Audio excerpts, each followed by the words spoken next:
观众朋友，大家好，欢迎来到天亮10分之争论天下，我是张天亮。今天是2024年2月11号，今天呢既是周日，又是大陆那边新年放假，所以没有太多的新闻啊。先说一个消息，就是山东日照莒县翟科村发生了特大的凶案，这个凶手呢是用土炮和枪，袭击了民众，有人说是仇家，有人说是还有前来救援的护士，造成了21人丧生。这个呢，只是我们目前看到的消息，详情并不清楚哈。这个作案者到底是谁，他的身份是什么，然后作案动机呢也不太清楚，只是跟大家报告这样一个消息，因为现在这个消息在网上现在传的特别的广啊，就跟大家说一下。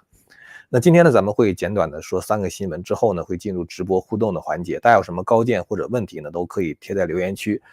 付费会员的问题呢会优先的讨论。今天的第一个新闻呢是关于许家印，恒大的创办人许家印在去年9月份被抓之后呢，日子肯定不会好过了。工作人员每天都要防止他自杀，而在外面呢，有一些心怀鬼胎的人，他们也同样非常担心被许家印供出来。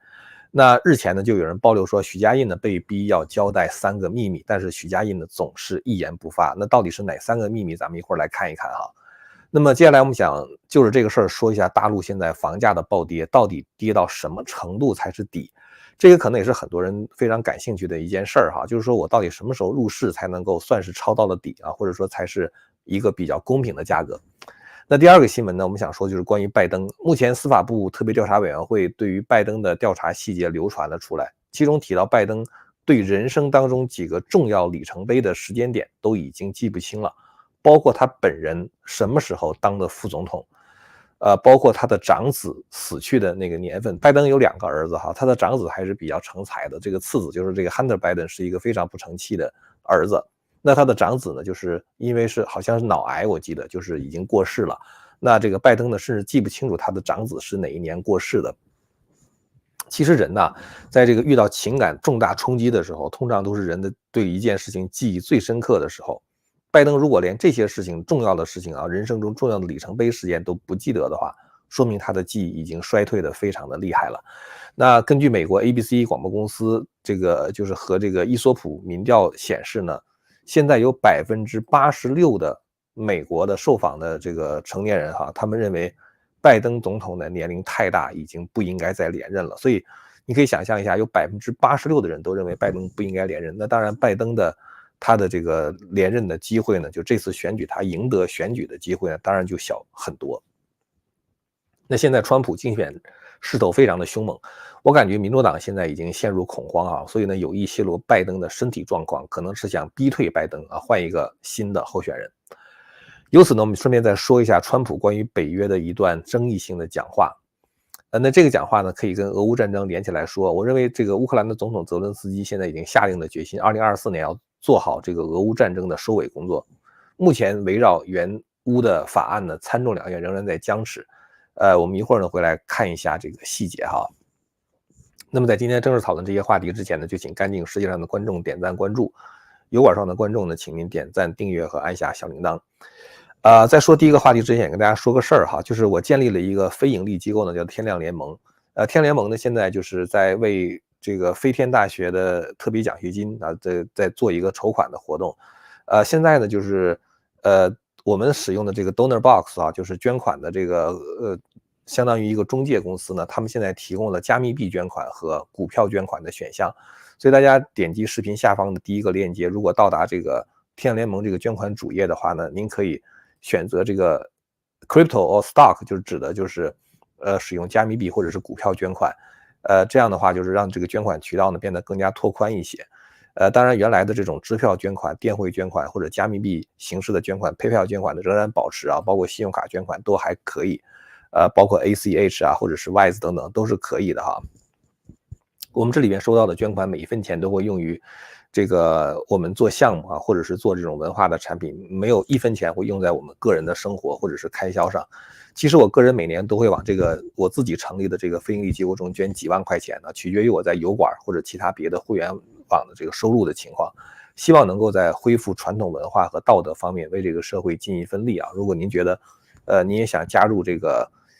我们的这个努力的话，愿意共襄盛举的话，就可以点击视频下方的第一个链接哈，那就是酌情吧，在不影响您的生活和这个生意的情况下，我们来一块儿做这件事儿。那咱们现在呢，就回过头来开始说第一个新闻哈。许家印被捕之后呢，处理这个案件的工作人员除了警方之外，还有大量是属于中纪委的。其实许家印按他的这个级别来讲的话，本来不应该归中纪委管的，中纪委的话应该是管副部长啊、省部级、副省部级以上的干部的。当然各个省有自己的纪委，他们管他们下边的那些，比如说司局级的干部，但是中纪委的话应该是管省部级以上的这个官员。许家印的话，他只是一个民营企业的这个创办人吧，或者说董事长。那当然，许家印呢，他本人也是党员。所以现在呢，就是说，中共其实之所以调动中纪委呢，是因为许家印的这个案子一定涉及到很多中共高官的权贵的这个贪腐的证据，所以呢，就需要许家印的口供。根据爆料呢，工作组逼问许家印的3个秘密是这样的哈。第一个问题就是说，你的保护伞到底是谁？第二个问题呢，就是说这些年你不断获得巨额的贷款，转移巨额的资产，那是谁给你提供的帮助？第3个问题就是利用恒大歌舞团拿下的哪些重要的人物？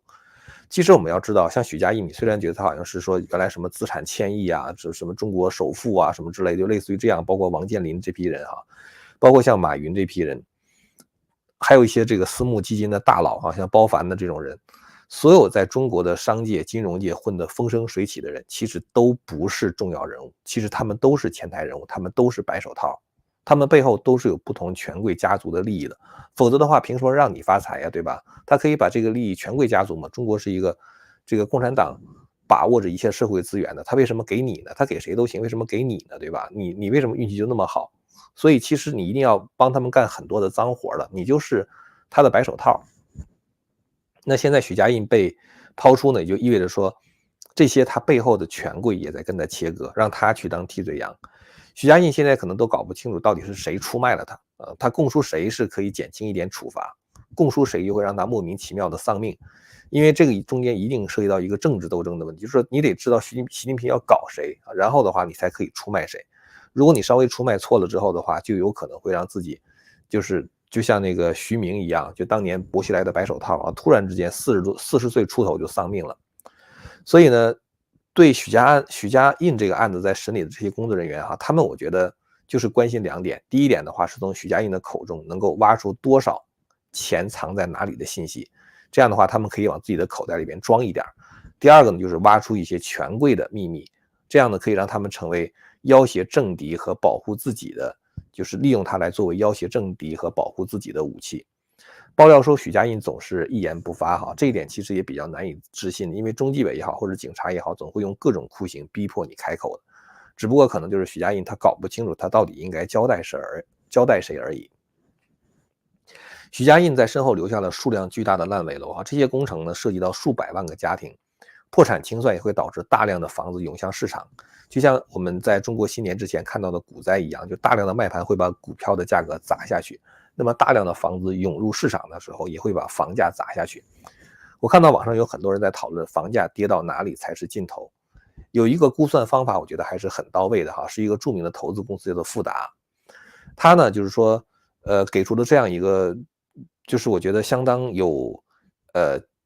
简单但是又很有说服力的这么一个数据。他说，在美国呀，这个新建的城市住宅，它的平均成本大概是美国平均收入的4.3倍。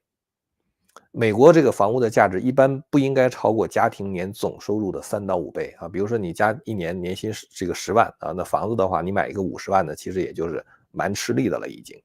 那这个中国的房价收入比哈，刚才咱们说的是5倍哈，就是你一年挣10万的话，你买一个50万的房子，那按照中国的这个房价收入来计算呢，实际上这个比例已经远远超过了3到5倍，就美国这个数字。截至到2021年的时候，中国新建城市住宅的平均成本是全国平均收入的29.8倍，也就是说你不吃不喝干30年，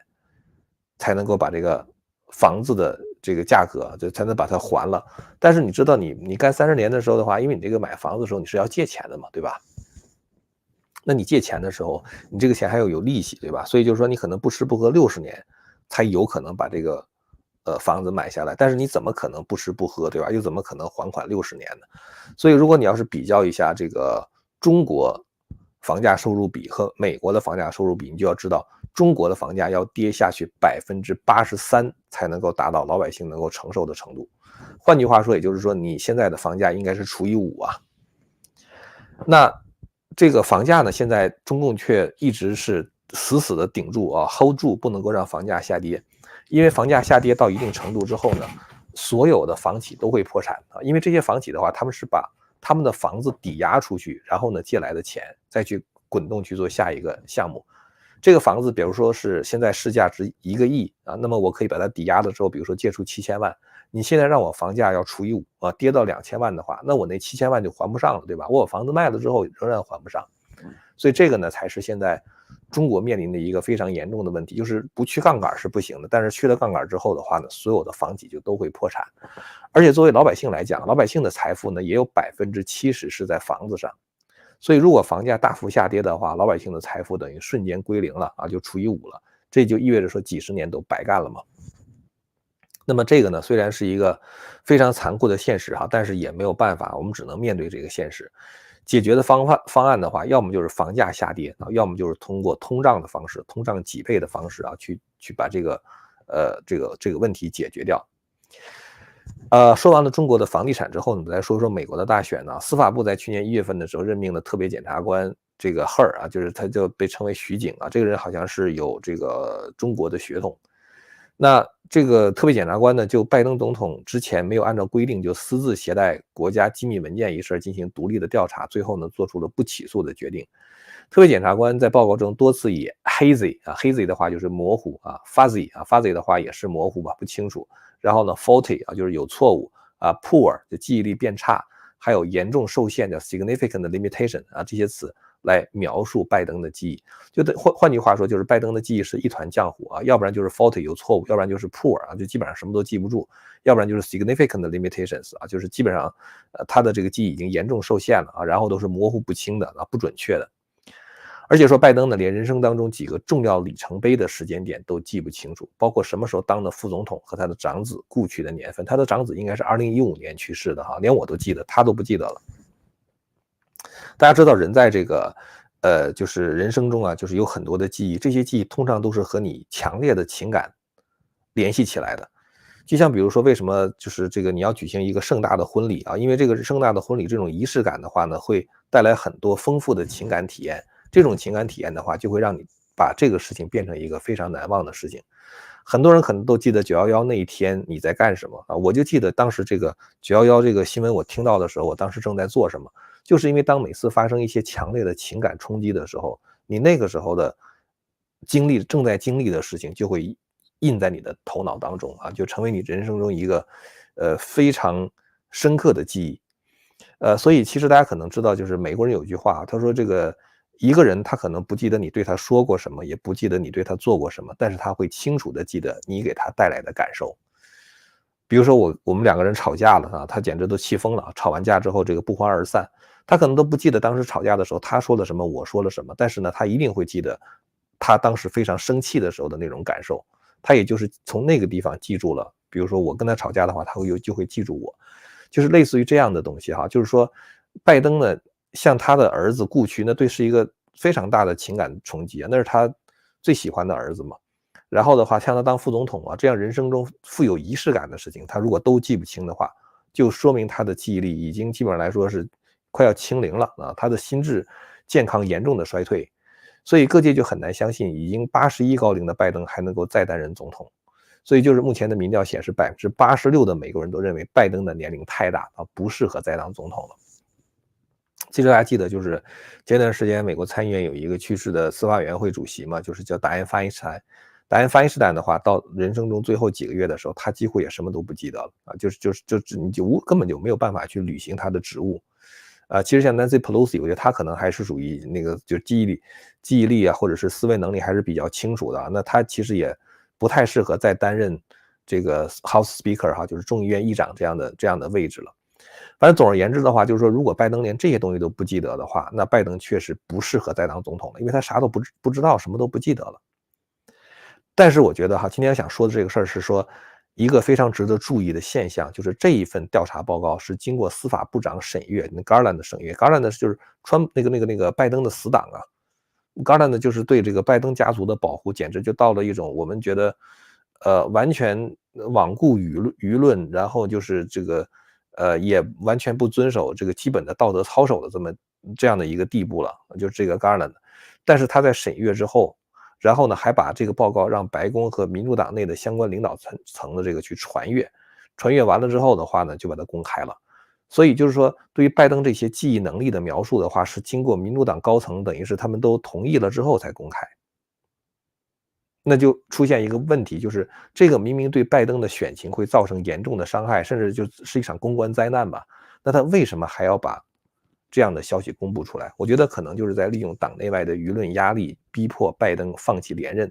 让民主党趁早的去换将啊。换将之后的话，因为拜登现在在跟川普对决的话，他很有可能会输嘛，就希望换一个人之后的话，能够有赢得大选的这种机会。川普竞选现在是气势如虹啊，但最近2天，川普一句话又引起了很大的争议，就是礼拜六，川普在南卡罗来纳州竞选集会的现场啊，他对他的支持者们说呢，他说了这样一番话，他说在我出现之前，北约一直处于破产状态，然后呢，我说每个人都要付钱，他们说好吧，那如果我们不付钱的话，你还会保护我们吗？就是意思就是，比如说我们德国、法国，我们不交这个足够的这个就不做足够的在军事方面的这种投资啊。那问美国是不是还会保护美国和法国？然后呢，川普就说：“他说我说绝对不会啊，你们不出钱保护自己，凭什么让我出钱保护你啊，是吧？”然后他说他们简直不敢相信这个答案。川普最后还提到什么呢？他说一个北约大国的总统，咱也不知道德国还是法国还是意大利哈 ，whoever， 西班牙等等，他说曾一度问川普，如果被俄罗斯入侵的话，即使他们不付钱，美国是否还会保卫这个国家啊？就意思就是，比如说。我们想象中哈，比如说这个法国总统马克龙啊，问这个川普，这是我自己编的啊，因为川普没有指定哪个国家，说如果我们这个军费开支没有达到你希望的那个比例的话，那俄罗斯入侵我们，你到底要不要帮我们啊？要不要来保护我们？结果川普回答说不，我不会保护你啊。事实上说我会鼓励俄罗斯为所欲为啊，说你得付钱，你得付账单，我们才保护你。这段话被民主党拿去攻击川普啊，说川普的言论令人震惊，而且失去理智。当然，川普这么说哈，其实我觉得他只是表达他只是用这样的一种方式来表达他的一个态度，就是我们不能无缘无故的为你们做事儿啊，你们自己也得把你们自己该做的做了啊，我们不可能像对待一个婴儿那样哄着你们啊，什么都帮你们包办下来。那么确实呢，就川普讲的这个话呢，他也有他的道理啊，就是说，如果你们一个国家都不愿意建设军队保卫自己的话，凭什么美国来保护你？但另外一方面的话呢，其实川普讲的话是违反了北约的这个条约的。美国条约大家知道，北约是一个共同防御条约，对任何一个北约国家的进攻都将被视为对北约所有国家的进攻。所以就是说，按照北约的这个条约规定，川普是必须要出兵去保护他们的。这就是为什么那些人听到川普说你得付钱呐，你不付钱我不保护你啊，这些人他们会目瞪口呆啊。我觉得就是这个原因。所以川普的言论的话呢，有他的可取之处，就是鼓励各国的就是这个在这个军队的建设上啊，就是一定要就 pay the fair share 吧，就是你也得出一点啊，这样的话以示公平嘛。但另外一方面哈，我觉得川普的话也有问题啊，因为作为北约的一个盟国的话，你要遵守北约的军事决定啊，就是你必须得履行你的义务啊，就对别人的攻击也是对你的攻击。美国现在已经没有办法回到孤立主义，在一个全球化的时代，各国的利益已经深度的交织在了一起。如果美国放纵普京入侵乌克兰，就等于美国将放纵习近平入侵台湾啊，这是没有什么区别的。而中共一旦吞并了台湾的话，他的野心也不会止步于此。大家记得这个马丁·路德·金哈，就是这个60年代搞美国民权运动的那个黑人牧师嘛，他就曾经讲过一句话，他说任何一个地方的不公正是对所有公正的威胁啊。他说 "Injustice anywhere is a threat to justice everywhere"。这句话我觉得也可以反过来讲，就是 "Justice anywhere is a threat to injustice everywhere"。就是说，任何一个地方的自由都是对专制的一种威胁。任何一个地方只要有自由，专制就会把它视为威胁啊！因为你怎么能过得比我好呢？是吧？你怎么能不经过我的允许就拥有自由呢？是吧？你怎么能够不经过我的允许，你们就可以有民主选举呢？所以这就是为什么中国不能够容忍香港和台湾拥有自由的原因嘛。但是我觉得中共绝不会仅仅以得到香港和台湾为满足。就像我刚才讲的哈，那中共吞并了香港和台湾之后，那往北一看，那日本和韩国那还是民主国家呢，对吧？那他就会认为日本跟韩国对中共来说也是一个威胁。然后呢，得到了日本、韩国的话，他会认为美国是个威胁。所以这就是为什么就是在这个资本主义国家的话，他们从来都没有想把资本主义的旗帜插遍全球，但是社会主义国家他们要把红旗插遍世界。包括像习近平讲的这个建立人类命运共同体，跟毛时代把红旗插遍世界没有什么区别。就是因为如果世界上还有一个自由的国家的话，那对于专制国家来说的话，没有对比就没有伤害嘛，就他会觉得自己就这个他的民众可能会起来反抗啊，会去追求自由。就当有人以那样的一种生活方式啊拥有自由的时候，那么对于这个中共来讲的话呢，他就会视为对自己统治的一种威胁。所以这个问题哈，我觉得那些抱有孤立主义的极右翼政客似乎完全不懂啊，就是不懂在全球化时期，美国能够维持现行的秩序，不要让普京或者是让习近平为所欲为，这个才是美国最大的利益的所在。事实上，现在美国援助乌克兰的法案在两院都遇到了巨大的难关，共和党呢是把它视为要求民主党加强边境安全法案的工具。当然这么做哈，我觉得也没有太大的问题，但是不要以伤害美国国家利益，让这个乌克兰彻底沦陷，千万不能够以这个为代价。而且普京绝不会止步于乌克兰啊，普京的话，他可能接下来的话就会针对立陶宛呢、拉脱维亚、爱沙尼亚、波罗的海国家是吧？甚至波兰呢，这个匈牙利、罗马尼亚这些前苏联的卫星国呀，包括这个就是中亚那些国家。这一次其实普京在和塔克·卡尔森采访的时候已经讲得很清楚了，就是原来苏联的那些地方的话，在他看来的话就是属于俄罗斯的，那些国家的话是不是也要动兵把他们抢过来之类的，这都变成了一个就是非常现实的一种威胁了嘛。那现在呢，就是说为了这个因应美国可能会发生的变化，就是大选之后川普不再关注乌克兰了，或者是强迫乌克兰跟普京签订和平协定，那乌克兰那边的话呢，现在就做了一些非常重大的变革和布局。泽伦斯基换掉了原来的总司令扎卢日内，扎卢日内其实就是其实一直是想稳扎稳打，但是泽伦斯基显然认为扎卢日内的这个战略实在是太慢了。外界传言二者是不睦的啊，关系紧张的。大概是为了回应这样的传闻，在2月9号，在泽伦斯基已经把扎卢日内给这个解职了之后呢，又特别给他了一个这个受这个勋章的一个仪式啊，给他一枚金星的勋章，然后呢授予他乌克兰英雄的称号，说表彰他在保护乌克兰国家主权和领土完整，为乌克兰人民无私服务方面的杰出的个人成绩。然后呢，这个乌克兰军情局的局长布达诺夫中将呢，也是这个获得了这个一个奖章。那外界一直传说这个泽伦斯基跟扎卢日内不和哈，那可能泽伦斯基通过这样的方式进行一定的弥补。那扎卢日内当天也发表了一个热情洋溢的讲话啊，他说这一次这个影响全世界的大规模战争的最初，在最困难的日子里，我们共同面对这样一个邪恶而强大的敌人。然后呢，说我们的战斗仍在继续，并且每天在变化。说2022年的任务和2024年的任务不同，因此每个人必须改变并适应新的现实，并能一起共赢啊。就是我2022年的时候被任命为这个总司令，那现在的话呢，情况变了啊，那么就换一个人。我觉得这才是一个真正的爱国者应该有的态度，就是能够放下个人的恩怨，以国家为重。其实美国共和民主两党的话，我觉得真的是，如果真的大家都能够以国家为重的话，很多事情都好办啊。就是民主党他也支持这个边境安全，然后呢，这个共和党呢也能够支持这个美国去保护乌克兰啊。就是其实保护乌克兰的话，就是保护战后秩序，其实也就是在保护美国自己的利益嘛。所以我觉得真正能够放下个人恩怨，以国家为重哈，这样双方才可能能够达成共识。我觉得乌克兰已经给做了这么一个榜样了。我觉得美国的两党在这个问题上真的还是应该跟乌克兰学一学。乌克兰现在是急需在军事上做出重大的突破，最好能够在2024年把俄罗斯的军队赶出乌克兰。那随着这个今年春季的时候 F-16战斗机会到位，然后更多的武器会到位，乌克兰呢很可能会在天气好转之后呢，这个发起迅速的反攻。我觉得主要原因哈，就是乌克兰如果反攻能够成功的话，会给欧盟信心，也会在川普上台之后有一个跟川普讨价还价的筹码。当然，其实我也并不认为川普一定会逼着乌克兰投降俄罗斯啊。现在川普发表意见都是在没有国家安全团队的建议之下啊，自己凭着直觉这么做出来的。如果川普真的当了总统的话呢，他每个决定可能对国家利益造成伤害这方面，就会有人跟他讲啊，然后这个川普的话就会对他的政策进行相应的调整。但不管怎么样，今年对于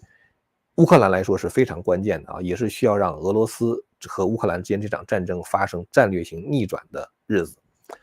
今天想跟大家聊的这些新闻哈，咱们就说到这儿了哈。这刚才提到这个给我这个非营利机构天联盟捐款这个事情哈，咱们说他现在就是提供加密币和这个股票捐款的这种方式哈，也包括这个原来标准的捐款方式啊，现在也包括加密币跟股票捐款的方式。那这个同时呢，就是在下面还有这个用途啊，就是我把这个用途都整合起来了。就一般用途的话，就是您可以给我更大的裁量权，如何使用您的捐款。那当然也可以帮助我们去制作一些文化的产品，然后呢，也可以用来去支援飞天大学等等。就这地方大家可以自己选一下，默认的话就是一般的用途了。那么好了，那么咱们今天呢，就是暂时就说这么多了哈。这2天过年啊，这个我的一个学生哈，他们这个做了一个影片啊，就是给过年做了一个影片。这个链接的话呢，我们放在视频描述期的第2个。大家如果感兴趣的话，可以看一看。他讲了一个年轻人对于这个在追求舞蹈的过程中的话，他发现其实人生还会有一些更加重大的使命啊，包括他如何开始就是选择了舞蹈。很多时候我们在人世中生活的时候，会认为我们现在做的这个事情本身对我们来说是最重要的。其实人来在世间呢，在我看来，每个人可能来在世间都抱着这个都带着一定的使命来的啊，就是来在这个世间的话，我们是要做一些事情。这些事情呢，这个它的本身可能并不是最重要的哈，最重要的话是我们在这个过程中的一个回升的过程。就像是我想起我看他的这个片子，让我想起当时这个亚当跟夏娃哈，他们被赶出伊甸园，他们在这个人世间呢，他们并不是为了比如说这个耕种多少土地，生育多少子女，然后呢，比如说纺织出多少的布匹啊，创造什么样的财富，这个是他们的人生目的。他们生命其实终极的目的的话，是应该如何重返伊甸园啊，或者说重返天国，这个才是这个人生。因为最终的话，人总是难逃这个自然规律嘛，就是最后这个人的这个灵魂的话，还要离开这个世间。那个时候的话，你的灵魂去什么地方，才是生命的归宿啊，甚至可能是一种永恒的归宿。所以就是说我们在世间做这些事情的时候呢，其实我们要知道我们的使命是什么哈，然后就是我们的归宿是什么，这些东西才是最最重要的。这个问题咱们将来有机会咱们再深入的展开去讨论吧。反正这个视频的链接呢在下方啊，就是大家感兴趣的话，就是在这个描述区的这个第2个，大家感兴趣的话可以去看一下，它应该是有中文字幕的哈。OK， 好，那么咱们现在呢就进入到这个互动环节了哈。第一个问题，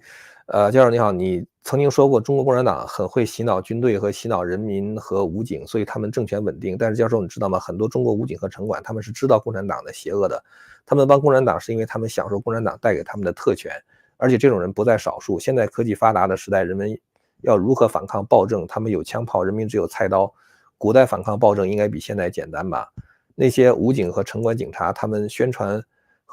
共产党的邪恶，感觉没什么用。去向他们宣传共产党的邪恶是吧？感觉没什么用，因为他们不是不知道，而是知道，但是享受这种特权。其实哈，我这个地方这位朋友提到的就是对于武警城管，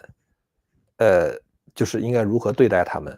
我觉得哈，我们把每一个人都当成一个个体，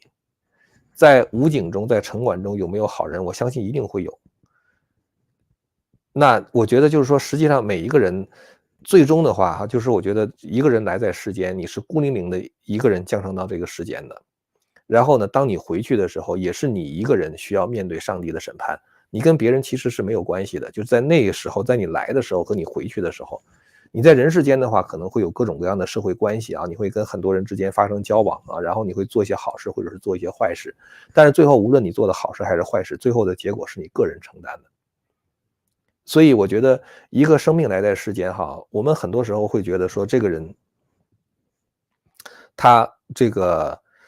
就是这个活了就活了，死了就死了哈，就是觉得这个人生一世，他就是无神论嘛，就是很多人可能会更相信这一点。但是其实我觉得每一个人冥冥之中啊，或者说他这个生命中，他有那种就是灵性的那一面的话，他是知道有神存在的。至少我觉得每一个人在人生中都会遇到很多没有办法解释的超自然的现象。我记得我当年在北京上班的时候，当时有一个同事，那个同事但那时候年龄已经很大了，就跟他聊天的时候呢，那个人他是党员嘛，然后呢，他也认为他自己是无神论。然后呢，有一次我跟他聊天的时候，我就问他，我说你有没有人生中遇到什么就是让你觉得很超自然解释不了的现象？他就跟我讲了一件事，他说他父亲去世的那一天，他当时还是个学生，好像是在这个学校考试，突然之间那个心特别特别的痛。后来他才发现那是他父亲离世的那个时刻。按道理来讲，就是他的父亲离世和他这个心痛的话，这中间是一个什么关系？你这种超距离的这种怎么会产生这样的一种沟通？他自己也解释不了。就这种事情哈，其实我们在生活中，如果你要是回忆一下，或者你问一问很多很多人，他们都会有这样的人生的经验。所以就是我觉得很多人在灵性那一方面的话，他还是知道这个世界上是有神的，只不过是说他自己现在不承认而已，或者他不愿意承认。他觉得我如果承认的话，那我的这个生活就受到束缚了哈，就是这个就不自由了。就像有很多人，你跟他说，你说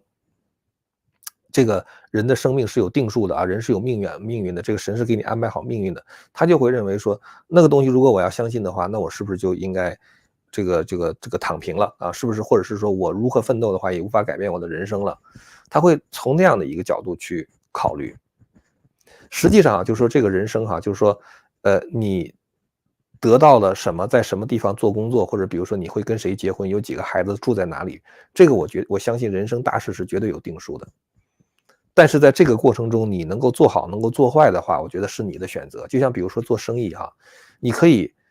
做一个儒商啊，就是非常有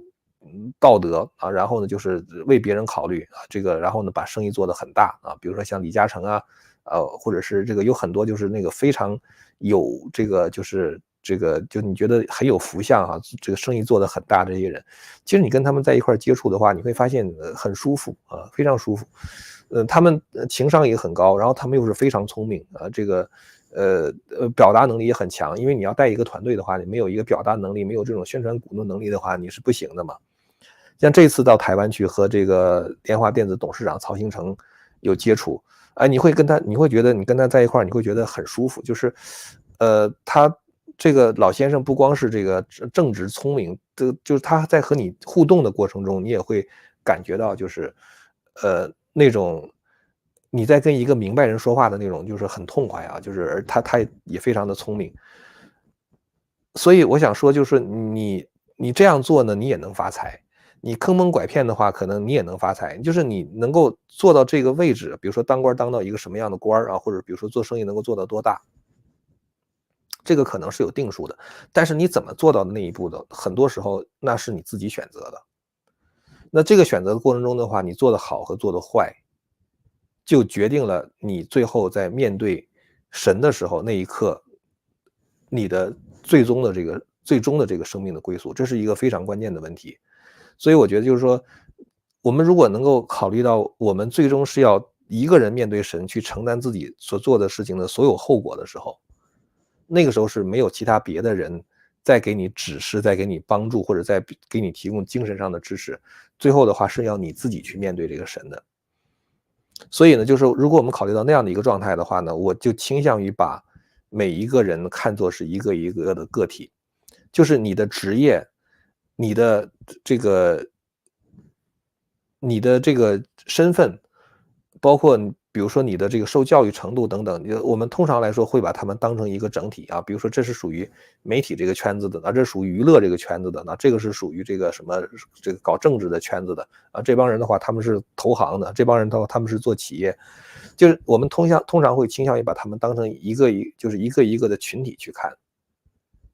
实际上的话，他们是一个一个的个体，所以我觉得我们真正需要改变的话，就是每一个一个的个体。当然不可能每个人都被你改变，但是你能改变多少就改变多少。所以我觉得很多时候我们在做这个事情的时候呢，我们只管去做，我们也不要考虑说我们到底能做到多少，我们也不要考虑我们做的这个事情结果会怎么样。这个事情该做呢，你就去做。我在我的那本书啊，《中华文明史》啊，大家就可以看那视频下方的链接啊，就我这个2年3年之前做的那个《中华文明史》，其中就提到儒家的一个价值，就是儒家讲叫天命啊。所谓天命的话，就是一个事情能做成与能做不成的话，其实是有定数的，这个就叫做天命。它有很多不依赖于我们自己个人的能力、喜好、社会关系等等，有很多东西的话是跟这个没有关系的，就是能做成做不成的话，它是有定数的。这个呢就叫做天命。那有人说，那如果懂天命的话，那我们就都躺平了就完了嘛，反正都是有定数的，不是这样的。是当这个事情做成做不成有天数的同时，你自己做和不做的本身，那是你自己个人的修行。所以孔子当时在周游列国的时候，他不是遇到了很多的困难，到处碰壁嘛。他55岁的时候离开鲁国，69岁的时候返回来，周游列国14年，到处碰壁，被人嘲笑，遇到危险，绝粮陈菜等等，遇到很多很多的问题。那孔子为什么不放弃呢？其中孔子的学生就曾经跟别人讲过这个事情。他说：“这个君子之事也，行其义也，道之不行，以知之矣。”是说我们之所以想出仕做官，只是为了实现我们的政治理想。至于说我们的政治理想是不可能实现的，我们早就知道了。别人评价孔子周游列国的时候，也叫就当时就有一个人，就是这个老丈人嘛，他就说这个孔子说是知其不可而为之者啊，但明明知道这个事情做不成，孔子还要去做。为什么要去做呢？就是因为这个做的过程中，其实也是一个孔子完善他自己的人格，留下这样的一段文化和留下一种精神，就是我甚至知其不可，我还要去做，因为这个事情是一个正确的事情。所以我们才说孔子是圣人。孔子如果说 OK， 这事儿我觉得这事儿做不成，算了，我躺平了，那他就不是圣人了嘛。就是说这个事情本身虽然没有做成，但是孔子做这个事情本身的过程是他自己的修行，同时也给后世留下一种文化。所以这就是其实这个儒家就讲那么一句话，叫做为人有己，我欲人斯人至矣啊。就是说要不要做一个好人的话是我说了算的，就是你能不能把一个事情做成可能不取决于你啊，可能是有天命，但是在这个过程中你能不能一生中做一个好人，哪怕是在困难的情况下能够守住你心中的这个道，这个事情的话是跟外界没有关系的，完全是取决于你的自身。这就叫做我欲人斯人之矣。我想做一个好人的话，那我现在就可以开始，任何一个这个恶劣的外界的环境的话都不能够改变我。所以我觉得哈，就是说我们觉得这个谁谁谁，就是我们说某一个群体啊，比如说城管也好啊，或者是武警也好啊，我相信这个里边还是有好人。然后我们把它当成一个一个的个体去对待，我们做我们该做的事情，他能不能改变是他的事情，我有没有亲自去做这个事情是我的事情。这就是你觉得，比如说这个你做了之后的话，你觉得良心才安嘛？如果你不做的话，你觉得你没有给他机会啊，你没有给他讲过真相嘛？所以这就是我觉得我们每一个人来在世间的话，就是我们既有我们的使命，同时在完成使命的过程中，又是一个我们自己修行的过程啊，又是一个我们自我修行的过程。我们有的时候过度的关注于一个事情本身能做成和不能做成，我们忘记了这个事情本身所遇到的这些磨难的话，是我们自己个人修行的过程。所以其实这个事儿哈，就是对于一个修行的人来说，对于一个修佛的人，像我一个法轮功弟子来说的话，是非常简单的一个，就是很基本的一个，道理，就是你只要能够，就是比如说在佛法中修炼的话，那都是最基本的道理了，你就都应该明白这个道理。所以其实我的那个学生哈，他们也是根据这样的一个，就是想法啊做的这样的一个片子啊，就是反正大家有兴趣的话可以看一看啊，我们这个视频下方的第2个链接。OK，那咱们这个问题的话，咱们就聊到这儿了哈。就是我总而言之的话，就是他们能不能改变是他的事情，我们做不做是我们的事情。我们把它当做一个一个的个体去看啊，不要把它当成是一个群体。所有的武警全是坏蛋啊，所有的城管全是坏蛋啊。实际情况的话也不是这样。其实到哪儿都有好人有坏人，在任何一个环境中都有好人有坏人，这个也很容易理解，因为人世间有相生相克的理嘛，他不可能让你都是好人啊，这个群体中都是好人，或者这个群体中都是坏人，他一定在这个群体中有好人有坏人，互相之间，比如说甚至性格不一样，相互之间的摩擦，这种事情是一定会有的。所以我就相信，在任何一个环境中，其实都有好人有坏人的，就是反正我们只管做自己该做的就完了。OK，第二个问题，现在看来好像民主和共和两党的候选人都没法做到内政外交都完美，那今年怎么选？怎么选是您的问题啊，就是你想问我怎么选是吗？其实呢，我觉得哈，就说美国现在的内政方面的话呢，就是这个美国的保守主义，我觉得是很好的。外交这方面的话呢，我觉得就是拜登联络盟友啊，一起比如说保护乌克兰、保护台湾这些事情，我觉得是做得相当好的。实际上，川普上台之后，我觉得川普虽然这么说哈，但是实际上他在真正做的时候，你看川普现在讲的很多话，我看了之后，我也都觉得什么情况是吧？他去夸习近平，他去夸普京，完了之后说普京可以暴击那些什么北约的盟国，只要他们没付钱的话，就打了活该什么之类的。我觉得他这么说，他就是过嘴瘾。他真正当了总统的时候的话，他就不会这么想了。因为你真正当了总统的时候，你可以想象一下哈，如果你当了总统的话，你真这么做的话，给整个世界带来的是一场大的灾难啊，那绝对是一个 disaster。当这样的灾难发生的时候，你们这个党也完了，你明年你下次你还选不选了，对吧？你们这个党到2028年的时候，你还想不想选了？所以我觉得就是说，很多时候大家不要想象，就是说一个人哈，他做一件事情的时候，他一定就是说他自己想怎么做就能怎么做啊。川普是当总统了之后的话，他想怎么干就怎么干。大家永远要知道，这个人在人世间呢，就是总统他都有很多根本就做不了的事情，这就叫形势比人强啊。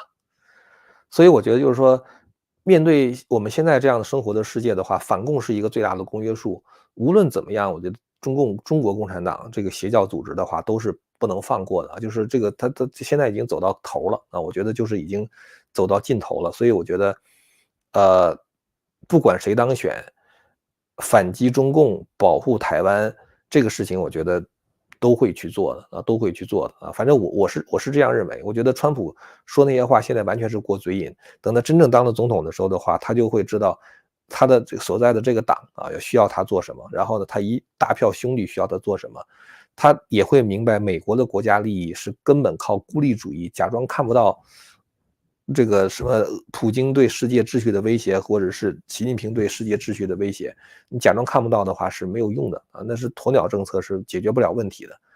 维持现在的社会秩序，二战之后的这个战后秩序才是美国真正利益所在。所以我觉得等到川普他再当总统的时候的话，他也不会像他现在说的那么嚣张啊，也不会真的就把他讲的那个话付诸实施啊，我觉得是这样。怎么选呢？我觉得您就自己看着办吧哈。我觉得我该说的我也说了。第三个问题，张先生读过法案关于边境管理的条文吗？如果共和党同意了这个法案，非法移民将把美国变成永久一党专政的国家，到时不用中共、俄国、美国自己先从内部烂掉。其实我知道很多这个就是支持川普的，或者是比如说支持美国一些右翼政客的这些朋友吧，就是说他都会讲这样的话，就是我其实还想说这个事儿哈，就是人世间它是有一个相生相克的理的，没有任何一个党可以为所欲为的去推进他自己的议程。美国的人民他也有这个就是不同的意识形态的光谱，他也不是说他想一下子就推进一个什么议程就能够推进的。咱们举个很简单的例子哈，比如说这个欧洲，这个前段时间在2015年，当时这个叙利亚就发生那个就是武装冲突，然后那个阿萨德政权去这个用什么神经毒气去这个杀死反对派的时候，当时不是有很多穆斯林难民往欧洲那边跑吗？当时欧洲是张开双臂欢迎他们的，然后就有很多人担心，就是欧洲最终会被绿化，就是会变成这个伊斯兰教国家，整个天主教的所有的传统就都废弃了。当然，我也不是说完全没有这样的担心，但是我觉得哈，就是到一定程度的时候，人类他会醒悟的，就是就像这次这个巴以冲突，然后有那么多的这个穆斯林站出来支持哈马斯，这个欧洲的反应这边的话，其实也是相当的就是相当的激烈吧，我觉得应该可以这样形容，相当的激烈。如果支持哈马斯的话，这种机会就驱散。所以我是觉得哈，就是关于这个边境这个法案哈，就是关于这个边境管理这个法案，我觉得有很多人都在以讹传讹，在误读这个法案，有意的误读这个法案。这法案里面确实提到，就是说，比如说这个如果非法越境的人数超过5000的话，那么就把边境关闭。它并不是等同于说我每天要放5000个非法移民进来，不是这样的。他说的是，如果这个非法移民大量涌入的话，我边境就关闭了。这个关闭的话，还不光是关闭这个，就是等于是不让人进来，就是进来一个遣返一个，连那个合法的关口的话都要关闭，就彻底关掉边境。所以实际上，我觉得这个边境条例里边有一些东西的话，还是蛮严格的。共和党现在呢，我觉得因为他出于选举的这个想法，为啥拜登现在也想通过这个法案，民主党也想通过这个边境管理的这个法案？因为他想告诉选民说，哦，我们确实边境有问题，但是我们民主党也努力了。他们如果不努力的话，他们在2024年大选的时候会变得更难。所以他们也想把这个边境的这个问题至少搞一下吧，对吧？至少这个让它稍微有序一点，不要现在这个敞开了像潮水一样的把难民给引入到美国来。所以我觉得民主党的话，他也想搞，然后呢，这个就像我讲的哈，就是很多时候当人在你在这个推论这个社会发展情况的时候的话，你一定不能抱着一个线性的思想去看待这个未来的这个社会发展啊。比如说你认为比如说这个黑人的生育率很高啊，生着全世界有全美国有51%以上的这个人都是黑人的话，那我们这个白人的话就要被奴役了啊！我们有多少西班牙人讲西班牙语的人进来之后的话，我们美国就永久的变成民主党一党专政的国家了。这种危险并不是完全不存在哈，但是我觉得也走到那一步也不容易啊！我觉得走到那一步其实也不容易。而且非法移民他一旦在美国开始这个变成合法的人，他开始交税的时候，他就会发现，那如果我要是这个再引进更多的非法移民的话，那我等于是我交的税的话，要交很多的钱去养活那批人呢，他们可能也不见得愿意。这就像大家知道，就是我们过去一直认为说，这个好像黑人是天然的民主党的票仓，然后西语裔的这些 Hispanic 的，他们也是天然的民主党裔的票仓。但是你现在看到，他们很多人都在往共和党这边跑，他们可能还是大多数人去投民主党，但是他们现在已经开始慢慢往共和党这边跑。所以我觉得很多时候都会有这种就是阴阳之间的平衡啊，它不是说线性的就永远这样往下发展下去，它一定是那个结果。它到一定程度之后的话，它就会出现一种制约的力量，会挡它一下。我觉得是这样的一个关系哈。OK，下面一个朋友问说：天老师好，听您建议读了李大师的文章，其中提到了人人平等的概念，想请教您，这与所谓的天赋人权与共产党宣传的齐头式平等的不同点。这个其实任何一个正常的，我们就说政教吧，他在提到平等的时候，都是指的是机会的平等，而不是结果的平等。但就是咱们这么说哈，众生平等，包括佛教中也讲众生平等。这个众生平等的话，指的是在什么角度上去看众生平等？人类社会是有阶层的，这个我觉得我们是没有办法否认的。就是人类社会它有这个有钱的人，然后呢也有中产阶级，它也有穷人，然后呢有社会地位高的人，也有社会地位低的人，这样的一种平等，这样的一种社会结构，它是用人为的这种力量改变不了的。今天跟一个朋友聊天啊，就提到说这个，其实呢，这个美国，我们感觉它是一个非常平等，人人都有梦想，人人都有机会去实现梦想的这样的就给大家开创的这样的机会的这么一个社会，是吧？但是其实美国的阶层流动，并不比欧洲那种贵族制度之间的这种阶层流动的话好多少，就基本上没什么区别。就是欧洲那边，他比如说的贵族啊，他比如说他的儿子的话，可能继承了他的爵位的话，他还是贵族啊，这个贵族是世袭的啊，就感觉好像是阶层固化。但是其实他也有一些，比如说这个平民通过当骑士然后变成贵族这样的一条路径。那美国这边的话呢，就没有这样的世袭，但实际上你会发现哈，其实很多的这个大的这种就是企业或者美国很多很成功的人士，他的生存环境，他所受的教育之前的话，他还是比普通人优越很多。这个你是没有办法的，就是中共他当时在这个夺取政权之后，他不是在全国杀地主啊，这个杀资本家呀，然后想搞一些这个全国人人都一样的穷，把大家都弄得结果非常平等。但是，一旦改革开放之后，你会发现有一批人的话，他们迅速崛起。这批人的话，他们通常都是以前在这个中共夺取政权之前就比较富裕的家庭啊，或者是比较受过良好教育的家庭。比如说，如果你要看浙江一带哈，江浙一带，你会发现姓钱的啊，有很多人，他们真的是非常厉害啊。就是咱们知道中国像什么钱三强啊、钱伟长啊、钱学森呐、什么钱正英啊，就是有很多姓钱的很厉害，是吧？你往上数一数，都是那个当时吴越王钱颇刘的后人，就修杭州灵隐寺的那个吴越王钱颇刘的后人，他叫钱刘嘛，就字颇刘嘛。后来他归顺了这个赵匡胤嘛，就是这个他的这个家人，那个家族实际上就是你没办法，就是你会发现那个江南有很多的家族，什么王谢、元宵啊，北方的崔卢李郑，有很多的那种家族，那都是世世代代恨不得都做官了。你真的是你干瞪眼也没有用啊，他就是那个家族德大，然后就祖辈的德一辈一辈的往下积。所以呢，就是说人在世间的话，他是有阶层，他是有不同的这个收入阶层，有不同的这种政治权力的阶层。那为什么佛家又讲众生平等呢？那既然众生平等的话，神为什么还安排人在不同的阶层呢？佛所说的众生平等是人人都有平等的机会修炼，每个人都可以成佛，每个人都可以凭借自己的努力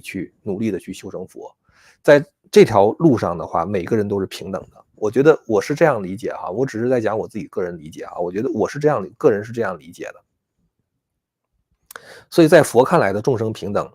它就跟以前的那种，就是你释迦牟尼当时讲四性平等，为什么呢？因为在释迦牟尼之前，我们知道当时婆罗门是把印度分成不同的种姓嘛，婆罗门、刹帝利、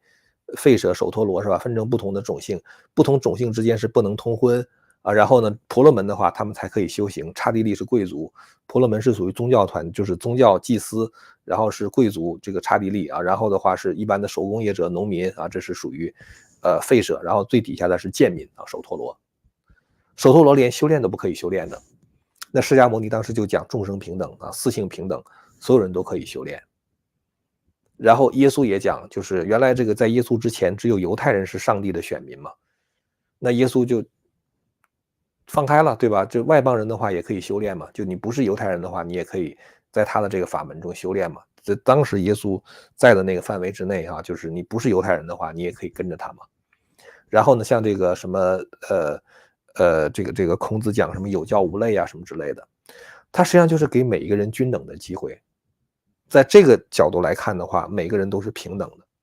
都可以修佛啊，都可以成圣。呃，这个这个就是机会的一种机会的平等啊。在美国的话，资本主义社会，人人都有机会去干工作发财啊，每个人这个都有机会去受教育等等，机会的平等。但是呢，它不是结果的平等啊，不是结果平等，不是人世间的这种结果的平等。其实你真正就是到了天上的话，其实它也有不同的等级嘛，它有罗汉呐、菩萨呀、有佛呀，是吧？它也有不同的等级，还有不同的神呐、它也有不同的等级。这样的一种等级的话，其实是你没有办法去改变它，它就是这样的一种结构啊，它就是这样的一种结构。但是作为一个人修炼本身来说的话，神给你这样的机会啊，就是你都可以，你同样做同样的事情，同样的这种心性的标准，那最后的话，那果位就是一样的了。就同样的心性标准，那最后果位的话就是一样的嘛。所以这个就是说，我觉得平等就是看怎么讲啊，就是这里边主要讲就是一种机会的平等。OK，下面一位朋友，问你有没有读过香港作家钟祖康先生写的《来生不做中国人》这本书？推荐这本书。共匪灭亡后，即使中国人接受了正确的历史教育，那么中国民间的反美日韩港台的情绪会削减多少？二战结束79年了，很多荷兰、丹麦、法国、波兰人依旧讨厌德国和德国人，在民主化的韩国，民间依旧还有很大的反日势力。这个是问题是什么呢？问题是说这个如果要是这个共匪灭亡之后的话，中国人即使接受了正确的历史教育，那么这些反美日韩的情绪会削减多少？当然会削减很多了。我觉得现在很多的这种反美反日都是中共骗你嘛。等你真正看到真相之后的话，就不会这样了嘛。其实你会看到，就是说很多这个人他反美都是拿嘴在反美，他不是真的反美。你真的让到美国来，他也觉得很好，是吧？你到日本到韩国去的话，他也愿意。所以我觉得很多这个嘴上喊着反美反日的人，他们只是在表现而已。这些人呢，他们通常都是社会边缘人，就是用我们那个英文话讲，就是 they have no better things to do 啊，他们没什么更好的事可以干了啊，他本来在社会上他就没有什么存在感，当这个需要有这个民族主义这个被煽动起来的时候的话，他们会有一些出位的表现引起大家注意的话，他们就刷存在感。实际上他们都是社会边缘人，你作为一个白领啊，或者是你有一份正经的工作，让你去干这种事儿的话，你会觉得没时间干，你会觉得没有意义，是吧？所以我觉得是这个共匪灭亡之后的话，这些东西的话都会削减很多了，因为在真相面前，人会重新认识这段历史嘛。说二战结束之后，很多荷兰、丹麦、法国、波兰人还讨厌德国和德国人。你说这个呢，就是也不能完全说错哈，但是实际上没有你想象的那么严重。德国人、法国人，我觉得他们并不是说是因为二战带来的仇恨，他们就是有一种对自己民族文化的一种自豪感。所以比如说法国人会觉得德国人太死板，那德国人会觉得法国人太懒散，就类似于这样的一种这个就是民族文化之间的冲突，它并不是说仇恨你啊。法国人看见德国就想起来当年我们什么马奇诺防线被突破啊，德国人怎么建立了一个这个什么傀儡政府什么之类的，都不是那样的那种仇恨。大家知道英国人、法国人相处的很好嘛，英法百年战争就打了2次啊，一次100多年，对吧？这个法国都快被英国打的都快亡国了，是吧？如果不是这个圣女贞德，就是你会发现他这个很多民族互相之间的话，他打了很多年的仗，但其实大家最后还是可以坐下来平等相处的。你看英国、法国现在不是看着也很好吗？它实际上就是我觉得很多时候就是互相之间的民族文化之间，他们有这种冲突。像法国人不讲英语，瞧不起英国人，他觉得英国人特别土。英国人的话，他就自己觉得自己是贵族，英国人觉得他们是贵族。其实你看那个伦敦，反正我这2天看一个录像里面看到那个伦敦的那些建筑啊，看到一些这个英国人的那种生活，哎，我真的是很喜欢这个国家，非常喜欢这个国家。英国还是带有很多那个保守主义色彩的，他们比欧洲大陆的人在处理问题上，我觉得方式上更加温和啊，就他们都是那个英国人比较喜欢这种经验主义嘛，就是社会变革的话，不想采取那种革命式的法国大革命式的那种，希望以一种缓慢的那种方式去走。哎，我就觉得英国人这种性格我就很喜欢的，非常喜欢这种性格。但是你看法国人的话，你要讲英文的话，他就不理你，他不愿意理你。他就是会讲英文的话，他也不讲英文，他觉得特别土。我觉得实际上他的这种互相之间的这种矛盾是来自于民族特点和民族文化，而不是来自于战争中的仇恨的。我觉得是这样的一种关系。咱们也说了1个小时了，咱们今天就聊到这儿吧，好吗？那么就是咱们最后就感谢一下大家的收看吧。如果您觉得我们内容还不错呢，就请您点赞、订阅和按下小铃铛，并且传播给更多的朋友。咱们下次节目再见。千古文明汇成巨著，百家大义娓娓道来。净泉会员网隆重推出张天亮教授的2部大型讲史系列《中华文明史》和《秦汉史》，以引人入胜的故事解说中华文明中的深战智慧，以信仰的高度和全球化的视角，帮您把握历史的脉络，前瞻未来的风云。今天就登录 purespring.tv， purespring.tv。